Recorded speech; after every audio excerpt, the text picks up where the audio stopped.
And action. நமஸ்தே அம்மா பகவான் கண்ணா. என்னுடைய பேர் ரூபி. நாங்கள் மத்தியான திபெட்ல கேரளாவில் இருக்கிறோம். இது என்னுடைய அண்ணா, இதோடைய பேர் புவனேஸ்வரன். இது எங்கள் அண்ணி பாவமலர், அவங்க பொண்ணு.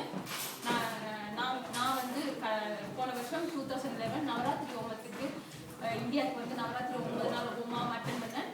அப்போ வந்து நான் பிரார்த்தனை வச்சுக்கிட்டேன். என்னன்னு சொன்னால், என் அண்ணா அவங்க குடும்பத்தோட வந்து இந்த அடுத்த ஹோமம் அட்டென்ட் பண்ணணும்னு சொல்லி பிரார்த்தனை பண்ணான். ஏன்னு சொன்னால், அவருக்கு இப்போ ஒரு 2.5 இயர்ஸா வயிற்றுல அல்சர் மாதிரி வந்து கலைடிஸ் என்று சொல்லுவாங்க அந்த வருத்தத்துக்கு பேரு. அதால் அவர் சஃபர் ஆகிட்டு இருக்காரு. அது எப்படிப்பட்ட வருத்தம்னு சொன்னால், அவருக்கு டாய்லெட் போகும்போது ரத்தம் அப்படியே ப்ளீட் பண்ணும். அவரால் எதுவுமே சாப்பிட முடியாது. சாப்பிட்ட உடனே அவருக்கு அப்படி பாத்ரூம் போயிடுவார். ஒரு நாளைக்கு 4-5 தடவை அப்படி ரத்தமாக ப்ளீட் பண்ணிக்கிட்டே இருக்கும்.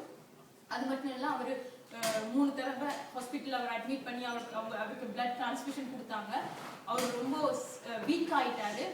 அப்போது நான் பகவான்கிட்ட பிரார்த்தனை பண்ணேன், பகவான் எங்கள் அண்ணாவை கூப்பிடுங்க. ஏன்னா அவங்க 2 பேருமே காது கேட்காது, வாயும் பேச மாட்டாங்க அப்படின்னு பிரார்த்தனை பண்ணி வச்சுக்கிட்டேன். அப்போ பகவான் இந்த முறை நவகிரக ஹோமம் 2012க்கு இந்தியாவுக்கு அவரை கூப்பிட்டு அந்த ஹோமத்தில் அண்ணாக்கு நாங்கள் பிரார்த்தனை வச்சோம். அவருடைய அந்த வருத்தம் கலைடிஸ் வருத்தம் வந்து பரிபூர்ணமாக குணமாகணும்னு சொல்லி பிரார்த்தனை வச்ச இடத்துல பகவான் இப்போ அவருக்கு அந்த வருத்தத்தை பரிபூர்ணமாக குணப்படுத்தி தந்தது மட்டும் இல்லாமல், அடுத்து அவரோட பொண்ணுக்கு வந்து அவரோட 6 வயசு ஆகுது. அவளுக்கு அந்த வயசுக்கு ஏற்ற பேச்சு வர மாட்டேங்குது. பகவான ஸ்பெஷல் தர்ஷனம் பார்க்கும்போது அந்த கேட்டிருந்தோம். அது மட்டும் இல்லை, நவகிரக ஹோமத்தில் அவருக்கு பிரார்த்தனையாக வச்சுருந்தோம்.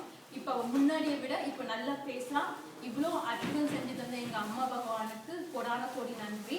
அது மட்டும் இல்லை, எத்தனையோ பேர் நீங்களும் உங்களுக்கு பிரச்சனை இருக்கும். இந்த நவகிரகத்துக்கு அடுத்து வர 2012 அக்டோபர் நடக்க போகிற நவராத்திரி ஹோமத்துக்கு நீங்களும் உங்கள் குடும்பத்தோடு சென்று இந்த இப்படியான அனுபவங்களை நீங்கள் அனுபவிக்கணும்னு நான் கேட்டுக்கொள்கிறேன். நன்றி, வணக்கம். அம்மா பகவான் சரணம்.